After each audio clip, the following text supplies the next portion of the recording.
Pertanyaan saya, apakah Tuhan di dalam perjanjian lama yang menginginkan penebusan dosa itu dengan cara menyembelih hewan kurban, dengan Tuhan di dalam perjanjian baru menginginkan darah manusia, apakah itu adalah Tuhan yang sama? Nah, itulah makanya di dalam kebenaran firman Tuhan kami. Saya cuma bertanya, itu aku. Tuhan itu perjanjian lama, jelaskan. sebentar. Tuhan perjanjian lama menginginkan hewan kurban yang montok, yang sehat. Tuhan perjanjian baru menginginkan darah manusia yang suci. Pertanyaan saya, apakah Tuhan ini sama?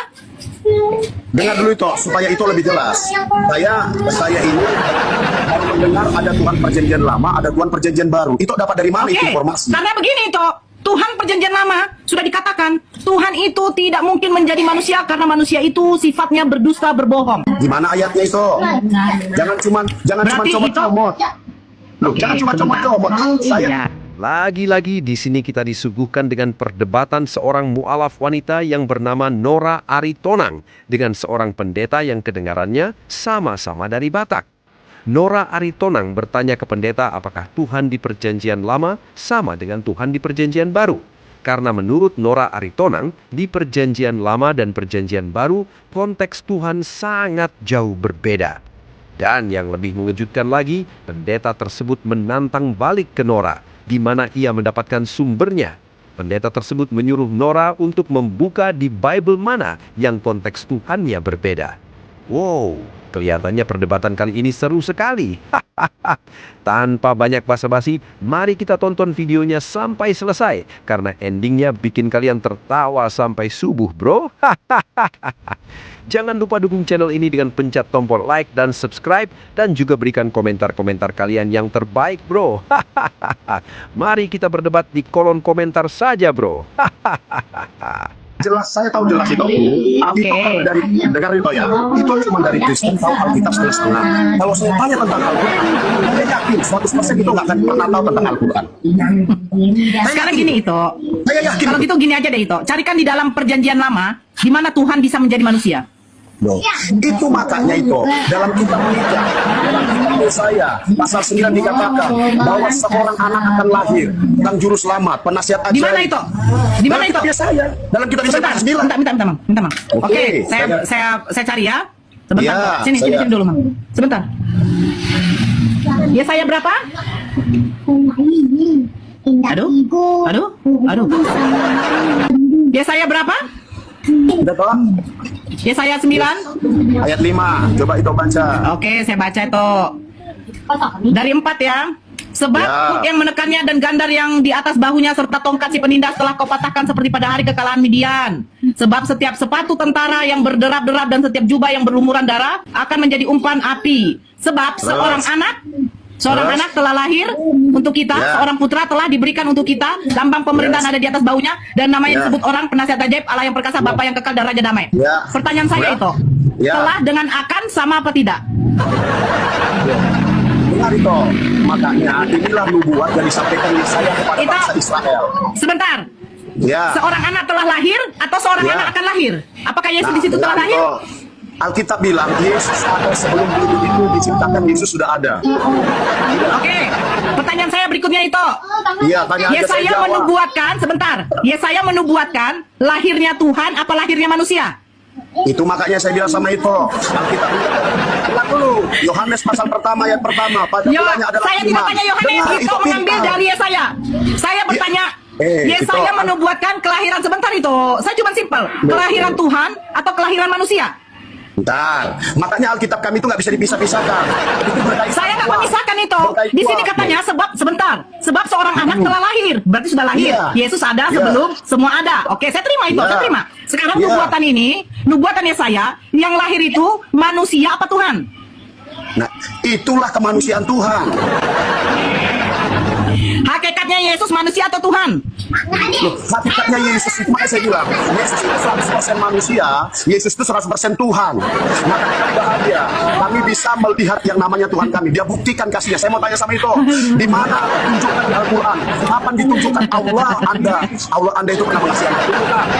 Tunjukkan ayatnya. Tunjukkan kepada saya di dalam Al-Quran bahwa Allah itu ada. Baik, simak baik-baik Pak Pendeta dan seluruh umat Kristen. Yang pertama, dalam Quran Surah Al-Baqarah surah kedua ayat 255. Oh Allah, tidak ada Tuhan selain Dia. Yang maha hidup, yang terus-menerus mengurus makhluknya, tidak mengantuk dan tidak tidur. Dan yang kedua surah Al-Ikhlas ayat 1-4. Katakanlah, Dia Allah yang Maha Esa. Tempat meminta segala sesuatu. Dia tidak beranak dan tidak pula diperanakan. Dan tidak ada sesuatu pun yang setara dengan Dia. Ayat-ayat ini menunjukkan keberadaannya sebagai Tuhan yang Esa, Maha Kuasa, dan Maha mengurus makhluknya. Selesaikan dulu. Nubuatan Yesaya, kelahiran Yesus sebagai manusia, apa kelahiran Yesus sebagai Tuhan? Itu makanya dia bilang, ini ceritanya gini toh, bangsa Israel ini di dalam yang namanya masalah besar, di dalam perbudakan, di dalam masalah, karena mereka membutuhkan yang namanya pertolongan. Itu makanya Yesaya membawa kabar baik. Kalau itu lihat di situ ada berikutnya, Raja Damai lahir. Coba lihat itu bacanya itu. Ya, Raja Damai. dan sebagainya. Iya. Yang saya tanya ini simpel loh itu. Yang dinubuatkan Yesaya ini kelahiran Tuhan apa kelahiran anak? Manusia. Saya udah bilang sama itu, Tuhan itu nggak bisa lahir. Gimana itu? Tapi di sini sekarang gini, Yesus itu Tuhan apa bukan? Ya Tuhan, tapi Tuhan nggak jadi, Tuhan tunggu dulu. berinkarnasi sebagai manusia. Iya. Sebab seorang anak, ini seorang anak apa seorang Tuhan? Gimana itu? Gimana? Sebab seorang anak telah lahir untuk kita. Nah, ini nubuatan tentang anak apa nubuatan tentang Tuhan? Itu makanya itu nggak bisa menangkap dengan yang namanya logika itu. Makanya saya bilang, kenapa itu bisa mualaf? Karena itu menangkap semua dengan logika. Terlalu rendah rohaninya itu. Saya percaya itu. Kalaupun saya tanya Al-Quran, logika. Oke, begini. Oke, sebentar. Katanya saya tidak menangkap dengan logika. Sebentar. Saya katanya tidak menangkap dengan logika. 1+1+1 logikanya berapa itu? Nah, itu makanya. Pernah nggak dengar kata Yesus memberikan makan 5.000 orang dengan 5 roti 2 ikan? Apa yang terjadi? Ya, Yesus memberi makan 5.000 orang. Sebentar. Yesus memberi makan 5.000 orang dengan 4.000 orang. Ada. Nah, Ya, pertanyaan saya betul. nanti, siapakah yang menghitung sampai mereka tahu yang datang itu 5.000 dengan 4.000 orang? Loh, murid-muridnya di situ ada saksi mata. Muridnya ada berapa orang itu? Muridnya berapa Itu ada orang? saksi mata. Iya, Saksi muridnya mata berapa orang? muridnya. Iya, berapa orang muridnya? Loh, 12 murid di situ ikut semua. Ah, untuk 12 murid, bagaimana caranya mereka menghitung sampai 5.000 orang itu? Loh, itu saya aja satu orang bisa sampai 10.000 orang, apa 5.000 orang? Terlalu kecil. Oke, itu Terlalu ya. kecil. Oke, mereka yang 5.000 dengan 4.000 orang itu adalah pengikut Yesus. Nah, itu kan dua peristiwa yang terjadi. Iya, mereka itu adalah pengikut Yesus. Mereka pengikut Yesus. Jangan bilang dulu pengikut Yesus. Yesus Mereka itu. mengikuti. Iya, mereka mengikuti Yesus atau tidak? Bentar dulu saya jelaskan. Enggak, tinggal jawab aja, enggak usah dijelaskan itu. Mereka mengikuti Yesus apa tidak? Iya, ikut, B tidak.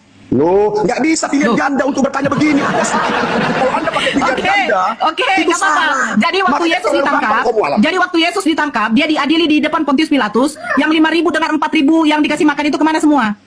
Nah, itulah makanya itu manusia itu, kemanusiaan manusia Jadi itu. saya bingung itu. Inilah kita pakai logika ya. Kenapa Yesus kau sudah bingung? kasih sebentar. Saya bingung lah itu. Lucu begini loh itu. Saya kasih contoh. Izin mute ya itu aku.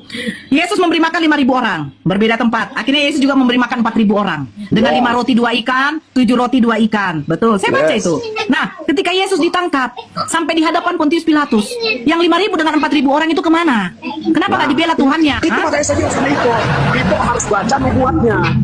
Ah, Kami nggak jadi membela waktu Tuhan, oke, bukan seperti waktu dia. Yesus Dengar waktu Yesus dengar tunggu dulu. Waktu Dengar dulu. Yesaya menubuatkan kelahiran Yesus sebagai Tuhan, siapakah mereka yang menyembah Yesus sebagai Tuhan di dalam perjanjian lama? Kan di situ nubuat daripada Tuhan pada saat nubuat Loh, daripada Yesaya. begini itu ya. Yesaya menubuatkan tentang kelahiran Yesus. Sebab seorang anak telah lahir. Berarti Yesus sudah ada di zamannya Yesaya karena telah lahir. Nah, siapakah yang menyembah Yesus sebagai Tuhan? Loh, begini Tokku. Begini. Ya, Tok, silakan Tok, nggak apa-apa. Inilah yang Iya. membuat itu terkadang-kadang salah dalam berpikir. Iya. Jadi segini Tok ya, namanya Iya. nubuat udah terjadi apa belum terjadi? Saya tanya Wito. Loh, nubuatan itu Nah. itu akan yang akan datang, tapi di sini katanya telah lahir. Jadi telah lahir dengan akan lahir sama apa tidak itu? Ya, nubuat Contoh itu gini terjadi. itu sebentar itu ditelepon dari rumah sakit. Pak Yonatan, istri Bapak akan melahirkan. Apakah berarti sudah melahirkan? Itu beda, jangan disamakan itu Beda. sama itu. Beda itu Tokku. Beda. Begini. Jangan bermain Pak logika, Bu. Yonatan, istri Bapak telah melahirkan. Apakah dia akan melahirkan atau sudah? Jangan berpikir buruk. Dengar baik-baik. Jangan begitu. Kenapa dengar di bagian baik-baik. itu mentok gitu aku? Nah, Jadi bukan. simpel sebenarnya itu. Jadi saya tanya itu, iya. Siapa yang berkehendak Yesus mati? Bentar dulu, Siapa yang bentar berkehendaki dulu. Yesus mati? Bentar, Ya jangan biar bentar dulu. panjang. Jangan panjang Bentar itu. dulu. Siapa Kalau yang nggak menginginkan panjang. kematian Yesus? Sebentar, Kalau siapa yang nggak menginginkan panjang, kematian kita Yesus? tahu. Kalau Siapa nggak yang panjang, menginginkan? kita Saya ingin tahu aja. Yesus harus mati, kata itu. Siapa yang menginginkan Yesus mati? Siapa yang menginginkan? Diri sini sendiri. Di mana? Loh, itu saya mau tanya dulu sama. Jadi tunggu dulu. Kalau memang Yesus menginginkan dirinya sendiri mati, kenapa dia mesti masuk berdoa di Taman Getsemani dan menyuruh 3 murid yang berjaga-jaga? Berdoa di Taman Getsemani dan menyuruh 3 murid yang berjaga-jaga. Coba lihat apa dibilang waktu dia berdoa. Ya, Bapak, jikalau cawan ini berlalu daripada-Ku. Biarlah kehendak. Iya, betul. Siapa yang jaga dia? Berarti kehendak siapa yang jadi? Kehendak siapa yang menginginkan Yesus mati? Ya kehendak Bapa di surga. Berarti Bapa menginginkan anak tunggalnya mati. Nah itu makanya inilah perbedaan kita sebagai Islam dan Muslim. Dengar ini toh ya. Malam ini saya kasih tahu sama itu. Tanpa kematian Yesus tidak ada satu orang pun yang bisa selamat. Dengar itu. Mana datanya itu? Mana datanya itu? Mana datanya? Tadi saya udah kasih tahu sama itu kan. Yesus datang ke muka bumi untuk cari orang berdosa. Udah, dia mati. Siapa yang berdosa? Dia salib untuk menebus dosa manusia. Nah sekarang pertanyaan saya sama sampean dulu. Boleh saya bertanya sama sampean? Boleh saya tanya Apa sama mau sampean? pertanyakan itu? Tuhanmu aja Nah, belum sekarang- beres itu. Dengar baik-baik. Di mana Tuhanmu terbukti untuk Tuhanmu menebus belum dosa? beres. Siapa yang menginginkan Tuhanmu kematian nggak Yesus? beres. Siapa yang Tuhanmu menginginkan nggak kematian Yesus? Siapa yang menginginkan itu? Bapak di surga. Berarti kejam kali bapaknya itu. Bukan kejam, kemanusiaannya, bukan kejam. Bukan harus berlaku. Apa yang berlaku apa? itu? Siapa yang menginginkan itu harus berlaku itu? Dengar baik-baik. Manusia kalau nggak ada penebusan lewat kematian Tuhan Yesus, manusia akan mati masuk neraka itu. Di mana datanya itu? Alkitab kan bilang upah dosa adalah maut. Upah dosa dalam maut. Berarti Yesus berdosa itu. Itu makanya Yesus mati di sana menggantikan posisi Yesus, posisi manusia. Manusia yang berdosa tapi digantikan oleh Oke Yesus. kok. Sekarang Itulah pertanyaan saya bukti begini yang kasih simpel deh daripada itu. Yesus. Yesus mengajarkan kasih atau tidak? Mengajarkan. Makanya kami punya kasih. Biar Ya. gereja kami tetap Jadi mengatakan jadi berkati Yesus mereka. mengajarkan kasih Biar itu. dia bilang tutup gereja kami mengasihi kalian. Biar dia bunuh pendeta penginjil kami Oke, mengasihi kalian. oke, Ustaz, standby aja Ustaz. Pernah lihat nggak? Begini itu, Pernah lihat nggak dengarkan pendeta dulu saya. Udah bunuh dengarkan ustaz saya yang dulu. mati? Yesus mengajarkan kasih. Aduh, itu. Bagaimana Itu, bisa kasih itu diterapi sementara bapaknya menginginkan Yesus mati? Bagaimana mungkin? Itulah makanya itu kalau itu pakai logika susah. Ini berbicara tentang ilahiah. Ini berbicara tentang Karena penebusan begitu dosa. besar, dengar. Ya, Karena betul. begitu besar kasih Allah akan dunia ini sehingga Ia mengaruniakan anaknya yang tunggal Yes, supaya betul. setiap orang yang percaya kepadanya tidak Ya. binasa melainkan hidup yang Ya. kekal. Tetapi datang Betul. Bapa menyuruh anaknya harus mati mengenaskan di kayu salib. Itu perintah Ya. dari siapa? Datanya di mana? Itu makanya dalam kitab Mazmur, dalam kitab Ibrani, dalam kitab Ibrani, makanya itu saya bilang, itu hafal kebenaran firman Tuhan. Suatu saat itu waktu dipanggil Tuhan, nanti Tuhan akan hakimi itu.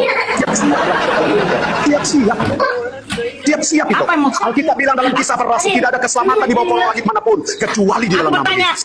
apa kata Yesus untuk memiliki hidup yang kekal? Apa kata Yesus untuk memiliki hidup yang kekal? Tuhan? Apa kata Yesus? Firman Tuhan bilang siapa yang percaya kepada aku akan memperoleh hidup yang kekal. Hidup yang kekal itu adalah Loh, saya udah bilang siapa yang percaya kepada Yesus akan memperoleh hidup yang kekal. iya, siapa yang percaya kepada Yesus hidup yang kekal? Hidup yang kekal itu adalah kata Yesus bagaimana? Hidup yang kekal itu mendapatkan yang namanya tempat surga. Katanya itu dibaca Bibelnya. Hidup yang kekal itu bahwa mereka Itu Mengenal? mereka apa? mengenal Engkau satu-satunya Allah dan Yesus Kristus adalah utusan. Itu berapa oknum? Satu Allah, satu Yesus. Satu Bapa, Itu. satu Yesus. Ada berapa oknum? Itu lagu lama itu aku gampang sekali aku jawab itu. Gampang sekali aku jawab itu aku gampang. Kasih kesempatan aku jawab itu gampang sekali. Kelihatan itu memang susah bukan karena hidayah, bukan. Tapi karena ada sesuatu. Saya masuk Islam itu karena saya tanya sama Pak Pendeta saya. Pak Jujur Pendeta kau, yang membangkitkan jujur Yesus kau. itu siapa? Survei membuktikan, Saya bertanya survei sama Pak membuktikan. Diam dulu. Survei Diam. membuktikan orang yang masuk Saya Islam bukan bertanya, kamu. saya bertanya kepada Pak Pendeta saya. Siapa yang membangkitkan Yesus? Bapa yang di sorga. Bapa itu Tuhan. Yesus Tuhan. Masa Tuhan bangkitkan Tuhan?